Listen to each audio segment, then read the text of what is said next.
A recent study shows that our attention span now averages 7 seconds in comparison with a goldfish memory, which is 2 seconds longer. We are on the phone on average 60 times a day. You may ask, why do we check our phones even though we haven't received any notifications? That answer and much more comes right now.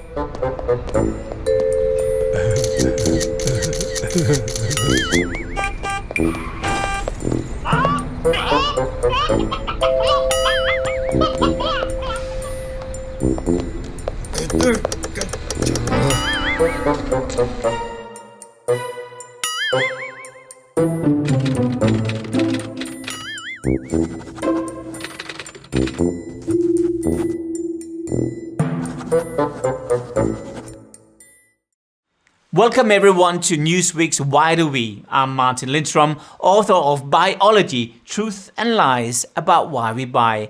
And with me I have the iconic Liza.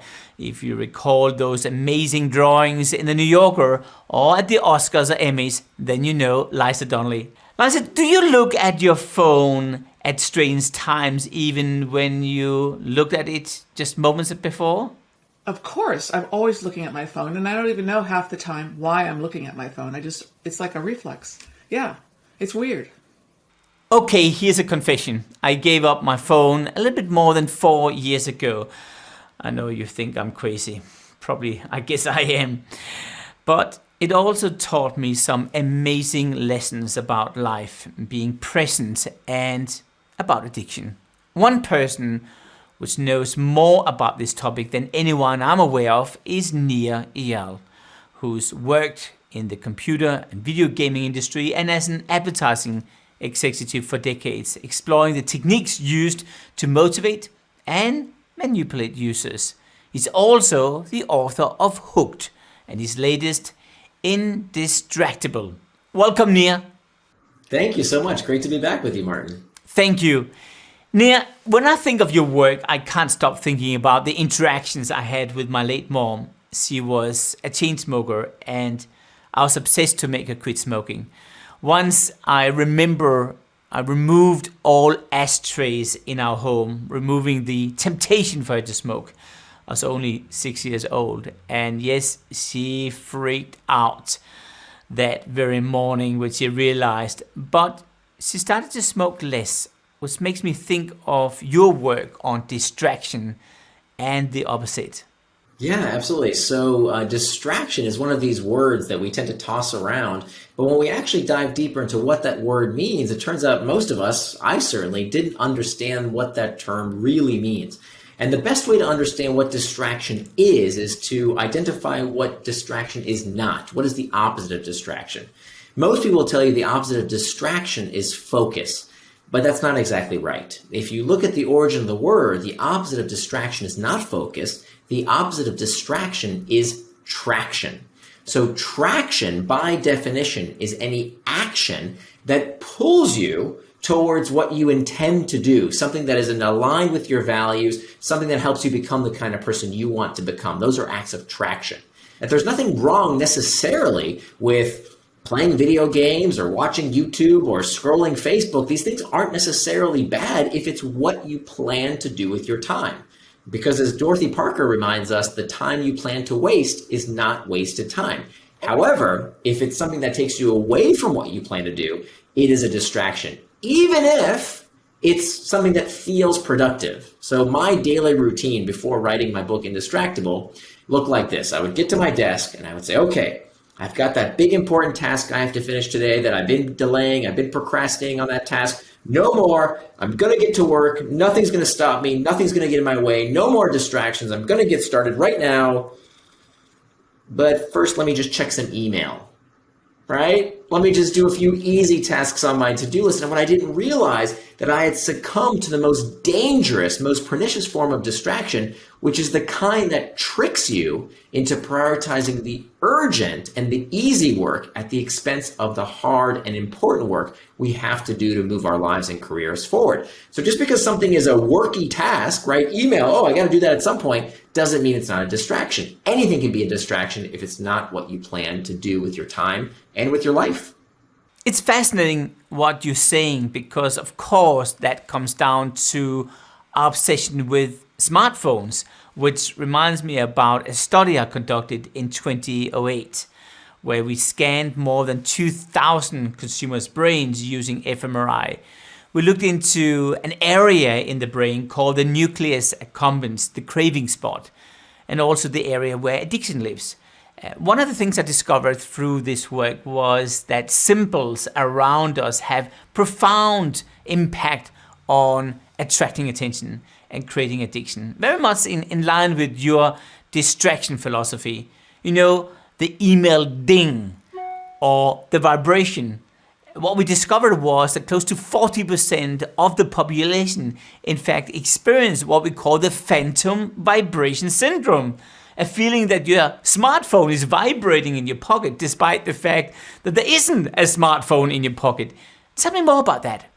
Yes, exactly. So what you're describing are what we call triggers, and there are two kinds of triggers. We have the external triggers, which are the usual suspects. These are what I call the pings, dings, and rings, all the things in our outside environment that lead us to either traction or distraction. If you get a notification on your phone that says, hey, it's time for that phone call that you planned for, it's time to go to the gym or do something you plan to do, great. It's leading you towards traction.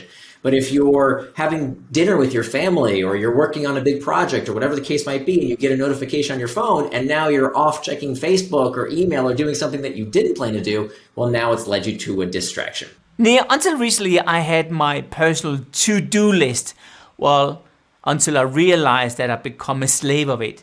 So just recently, I created my own on-to-do list, systematically removing things which no longer made sense to do during this semi-post-pandemic time. I know you have a very strong point of view on this. Please share it. So what most people do, I certainly did, is that we just put thing after thing after thing after thing after thing on our to-do list. And at the end of the day, we were busy all day long, but we still have 100 things that we said we would do that we didn't. And then we start believing this myth that somehow we're broken, that we're deficient. You start hearing people say, oh, I'm just no good at time management. Well, it's not that you're broken. It's that this stupid to-do list methodology is broken. A much better methodology is to use what psychologists call setting an implementation intention, which is one of the most studied, well-researched techniques to make sure you do what you say you're going to do, which is just a fancy way of saying planning out when you are going to do specific things in your day. Very, very simple. Almost nobody does it, right? Because it does require a little bit of planning, a little bit of a mind shift. But with practice, it's something I do every week. It takes me 15 minutes. I make what's called a time box calendar.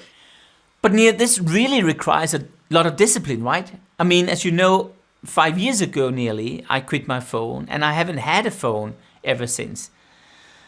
And I tell you, I felt like a complete loser the first year. I mean, I remember walking down the streets of Champs-Élysées in Paris and I so wanted to tell the world and show the world about my amazing trip, but I couldn't talk to anyone because I had this stupid idea of not having a phone. I really learned a lot about self-discipline and how hard it is to manage. It's almost, I guess, the same case here.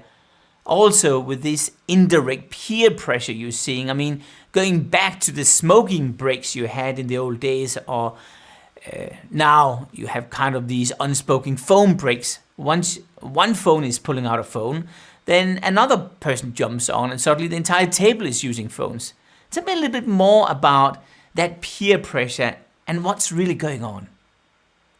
Let me first address that first point. First of all, I don't tell anybody to do what you did. I think it's great, and if it works for you, keep doing it. But you don't have to get rid of your phone. In fact, I love technology. It's wonderful. I don't want to get rid of my phone. And in fact, I can't. My job depends on it. So being indistractable is not about getting rid of technology. And in fact, I tried that. I read the books that said, get rid of your phone, go on a digital detox. And that's what I did. And here's what happened. I would sit down at my desk. And by the way, I got a flip phone. At first, I got rid of my smartphone and my iPhone, and I got a flip phone, the kind with no apps, no internet connection. I bought myself a word processor. So basically, it was just a keyboard with no internet connection. And I would sit down at my desk and I'd say, okay, now I'm going to finally not have any distraction. I'm not going to procrastinate. But you see, there's that book on the bookshelf that I've been meaning to do some research in that book. Or, gee, my desk is quite a mess. I should clean it up. Or, oh, the trash should be taken out. And I kept finding reasons to get distracted. You know why? Because it's not about the technology. It's about our inability to cope with discomfort. You will always get distracted from something unless you know how to get rid of that, how to deal with, how to master those internal triggers. Martin, what I discovered in my 5 years of research is that people who are indistractable don't have superhuman amounts of willpower.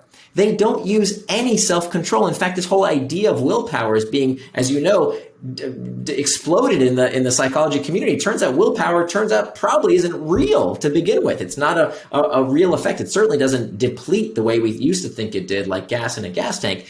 And so what we find is with people who are indistractable, they don't have superhuman amounts of willpower and self-control. What they have is a system. They have a system in place. They structure their environment, their lifestyle in a way that it's no big deal. But that brings up another issue, I guess. I can't count the number of times in fine dining restaurants where I've just been sitting there with a lot of guests around me, all busy on the phone. Is this going to stay around, do you think? Yeah, this brings up a really, really, really good point, because I'm so glad you mentioned smoking. So my father used to be a smoker. Thankfully, he quit when I was a child. But even after he quit, we had also ashtrays all over our house. All over our house. Because when I grew up in the early 1990s, I was born in the 70s, but I remember my first memories were in the 1980s. And I remember all over the house we had these ashtrays, even though my parents didn't smoke. Why? Well, because back then, this is going to sound crazy to people who were born after the 1980s, but back then, when you walked into someone's house, people just expected to be able to light up a cigarette. They didn't even ask. Everybody had ashtrays in their living room.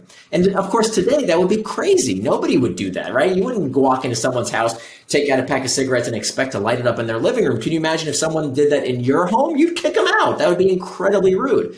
Well, what changed? Was there ever a law that says we can't smoke in someone's living room? No, there's never been such a law. You can do whatever you want in someone's private residence. What changed was that we adopted what we call social antibodies. I remember when my mother threw away all the ashtrays in our house. And when someone came over, one of her friends came over and was about to light a cigarette, my mother interrupted her and she said, no. We are non-smokers. If you would like to smoke, if you'd be so kind as to go outside. So she created an identity. This is one of the techniques I talk about in my book, Indistractable. She created this identity. We are non-smokers. If you would like to smoke, you go outside. That's the same type of technique that I'm using in titling the book Indistractable. Indistractable sounds like indestructible. It's a superpower. It's an identity. It's something that we can proclaim that we proudly are. So just like my mother who said we are non-smokers, I want this moniker of being indistractable to become something for people like you and me who can say, look, if you're going to sit down with me and we're going to have a meal together, I want you to be fully present, both in body and mind. So put the phone away. If we're going to have a business meeting, let's talk without you staring at your devices. So Nia, help me here. People are sitting on their phones around these dinner tables, and you really want to tell them to stop being on the phone. What is the ultimate trick to ensure that they take the phone down once and for all? Yes, here's what you do, because you have to be very sensitive here. You can't just say, hey, put your phone away, because it sounds rude, right? It can be very patronizing. And frankly, we don't really know what's on the other side of that screen, right? Somebody might have an emergency. They might have something very important that they need to deal with right then and there. So we don't want to make any presumptions around their motives. But there is one question that you can ask that will help them snap out of this phone zone. And the question is to sincerely ask them, hey, I see you're on your phone, Martin. Is everything okay?